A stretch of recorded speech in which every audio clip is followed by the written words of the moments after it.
প্রিয় ছাত্রছাত্রীরা, কেমন আছো তোমরা? আশা করি তোমরা সবাই অনেক ভালো আছো। তো তোমাদের আজকে বিজ্ঞান বইয়ের 6ষ্ঠ অধ্যায় পরমাণুর গঠন এই অধ্যায়ের একটি সৃজনশীল প্রশ্ন আলোচনা করব।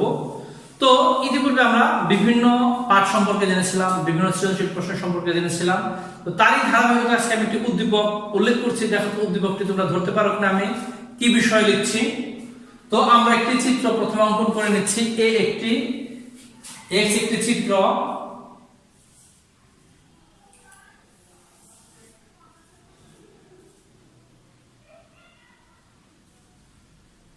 তো এক্স চিত্রে আমি এখানে দুইটি প্রধান কোয়ান্টাম দিয়েছি এবং তার সাথে এখানে ইলেকট্রন দিয়েছি 1 2 3 4 5 6টি।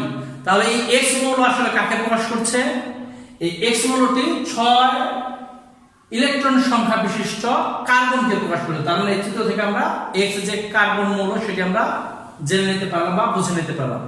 তো এবার ওয়াই আমরা আরেকটি ইলেকট্রন বিন্যাস করব। তো ওয়াই ইলেকট্রন বিন্যাসটা করে নিচ্ছি।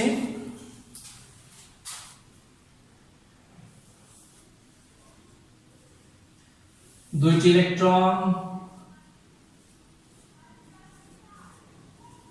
10টি ইলেকট্রন,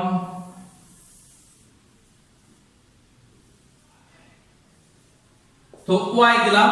এর ইলেকট্রন বিন্যাস আমরা প্রথম কক্ষপথে 2টি, দ্বিতীয় কক্ষপথে 8টি, টোটাল 10টি এবং তৃতীয় কক্ষপথে 3টি ইলেকট্রন দিয়েছে। অর্থাৎ টোটাল এখানে 13টি ইলেকট্রন রয়েছে। তার মানে এটা হচ্ছে অ্যালুমিনিয়াম।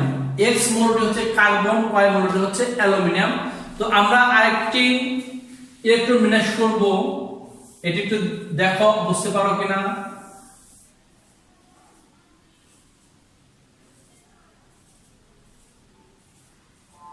আমরা প্রথমে 2টি দিয়েছি, তারপরে আমরা 8টি ইলেকট্রন প্রবেশ করেছি, তারপরে কক্ষপথে আমরা দিচ্ছি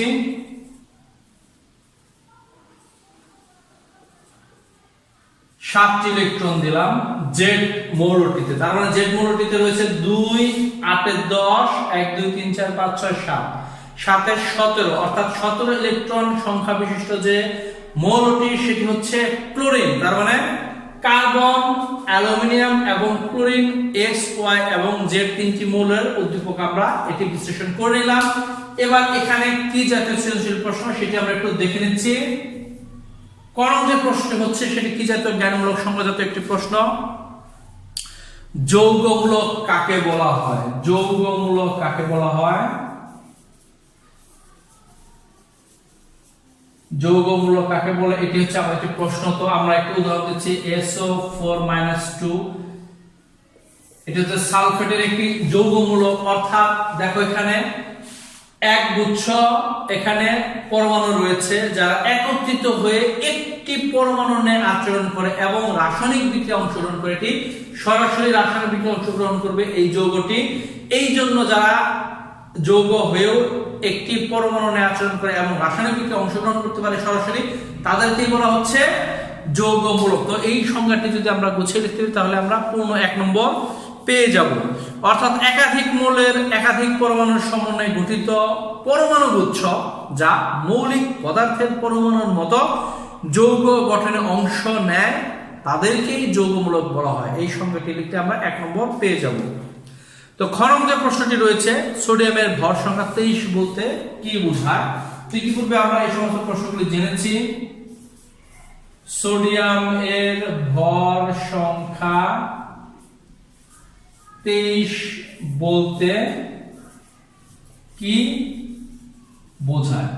অর্থাৎ ভর সংখ্যা বলতে আমরা যে জিনিসটি বুঝি তা হচ্ছে ইলেকট্রন সংখ্যা এর সমান হচ্ছে প্রোটন সংখ্যা, আর প্রোটন সংখ্যা যোগ নিউট্রন সংখ্যা হচ্ছে ভর সংখ্যা।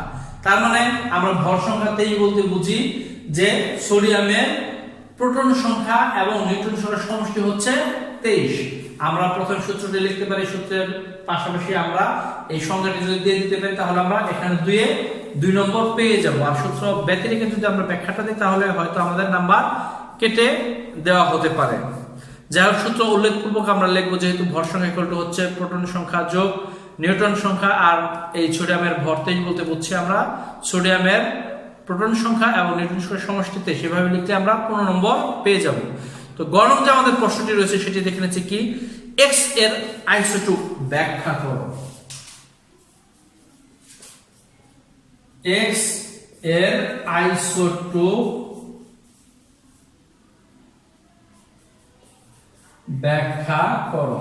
তো এই জন্য আমাদের x যে মৌল সেটি কি সেটি আমাদের জানতে হবে। x হচ্ছে আমাদের কার্বন, আমরা জেনে নিয়েছি। তো আমরা কিভাবে নির্ণয় করব এটি লিখতে হবে গুছিয়ে। যে দেখা যাচ্ছে উদ্দীপকের x চিত্রে 6টি এখানে ইলেকট্রন রয়েছে, এইজন্য এর পারমাণবিক সংখ্যা 6, আর এর ফলে এর প্রোটন সংখ্যা হচ্ছে 6। তো এই 6 পারমাণবিক সংখ্যা বিশিষ্ট যে মৌল রয়েছে আমরা জানি তাদের ভর সংখ্যা যদি ভিন্ন ভিন্ন হয়, অর্থাৎ নিউট্রন সংখ্যা ভিন্ন হলে কিন্তু ভর সংখ্যাটা ভিন্ন হচ্ছে, তো সেই ক্ষেত্রে এর আইসোটোপগুলো পাওয়া যাবে। তো এই যে আমাদের x মৌলটি দেওয়া রয়েছে, এখানে যে কার্বন মৌলটি রয়েছে এই কার্বন মৌলটিতে প্রোটন সংখ্যা হচ্ছে 6।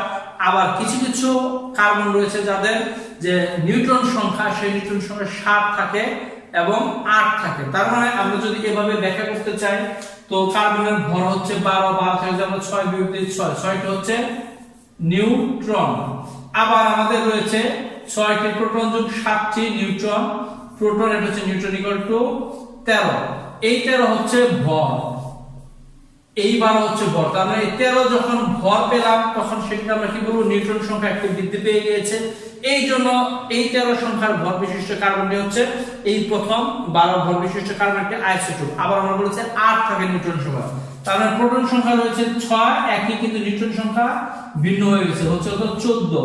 এই 14টি হচ্ছে ভর। তার মানে এই 13 ভর সংখ্যা বিশিষ্ট এবং 14 ভর সংখ্যা বিশিষ্ট যে কার্বন রয়েছে সেটি হচ্ছে এই x বা এই প্রধান যে কার্বন, সেই কার্বনের দুটি আইসোটোপ। অর্থাৎ প্রকৃতিতে এই 3 ধরনের কার্বনের আইসোটোপ আমরা ব্যাখ্যা করে এই আইসোটোপের ব্যাখ্যাটি আমরা এভাবে লিখতে পারি। তো আমরা যদি এদের ভর সংখ্যা, নিউট্রন সংখ্যা, প্রোটন সংখ্যা উল্লেখপূর্বক যদি এটিকে এইভাবে ব্যাখ্যা করে দেখাতে পারি তাহলে কিন্তু আমরা পূর্ণ 3 নম্বর পেয়ে যাব। তো এবার আমাদের উচ্চতর দক্ষতার যে ঘনক প্রশ্নটি সেটা আলোচনা করতে হবে। দেখে নিচ্ছি আমাদের ঘনকে কি প্রশ্নটি রয়েছে। x ও z মৌল দুটি কিভাবে স্থিতিশীলতা অর্জন করবে ব্যাখ্যা করো। x ও z, y ও z মৌল, আমাদের x হচ্ছে ঘনক প্রশ্ন, তার মানে বাকি রয়েছে y ও z মৌল দুটি কিভাবে স্থিতিশীলতা অর্জন করবে ব্যাখ্যা করো। তো এক্ষেত্রে আমাদের প্রথমে যে ধারণাটি লাভ করতে হবে সেটা হচ্ছে স্থিতিশীলতা অর্জন বলতে আসলে আমরা কি বুঝি। স্থিতিশীলতা অর্জন বলতে আমরা বুঝি যে মৌলটি রয়েছে তার নিকটতম যে নিষ্ক্রিয় মৌল বা নিষ্ক্রিয় গ্যাস, সেই নিষ্ক্রিয় গ্যাস বা মৌলের ইলেকট্রন বিন্যাস প্রাপ্ত। অর্থাৎ আমাদের যে y মৌলটি রয়েছে এটি আমরা নির্ণয় করেছি অ্যালুমিনিয়াম, কারণ এর ইলেকট্রন সংখ্যা বা পারমাণবিক সংখ্যা বা প্রোটন সংখ্যা হচ্ছে 13। z যে রয়েছে এটিকে আমরা নির্ণয় করেছি ক্লোরিন, কারণ এর পারমাণবিক সংখ্যা বা ইলেকট্রন সংখ্যা বা প্রোটন সংখ্যা হচ্ছে 17। তো এখন আমাদের স্থিতিশীলতা অর্জন বলতে বোঝাচ্ছে অ্যালুমিনিয়াম এর নিকটতম নিষ্ক্রিয় ইলেকট্রন বিন্যাস অর্জন করবে এবং ক্লোরিন তার নিকটতম নিষ্ক্রিয় ইলেকট্রন বিন্যাস অর্জন করবে। তো এই ক্ষেত্রে অ্যালুমিনিয়ামের নিকটতম যে নিষ্ক্রিয় গ্যাস সেটি হচ্ছে নিয়ন, অর্থাৎ 10। তাহলে 10 ইলেকট্রন বিন্যাস অর্জন করার জন্য অ্যালুমিনিয়ামকে 3টি ইলেকট্রন ত্যাগ করতে হবে। তার মানে অ্যালুমিনিয়াম ইলেকট্রন ত্যাগ করলো 3টি, আর 3টি ইলেকট্রন ত্যাগ করার পরে এটাকে আমরা এইভাবে না লিখে এইভাবে লিখতে পারি অ্যালুমিনিয়াম Al+3 3টি ইলেকট্রন ত্যাগ করে এখানে জমা করলো 3টি ইলেকট্রন। তো ক্লোরিনের কি হচ্ছে, ও রয়েছে 17, ওর নিকটতম নিষ্ক্রিয় সেটি আমাদের জানতে হবে। এটি হচ্ছে আর্গন, যার ইলেকট্রন হচ্ছে 18। অর্থাৎ ক্লোরিন যদি 18 ইলেকট্রন বিন্যাস অর্জন করতে চায় তবে তার একটি ইলেকট্রন গ্রহণ করতে হবে। তার মানে ক্লোরিন কি করছে, একটি ইলেকট্রন গ্রহণের মাধ্যমে Cl ঋণাত্মক আয়ন উৎপন্ন করছে।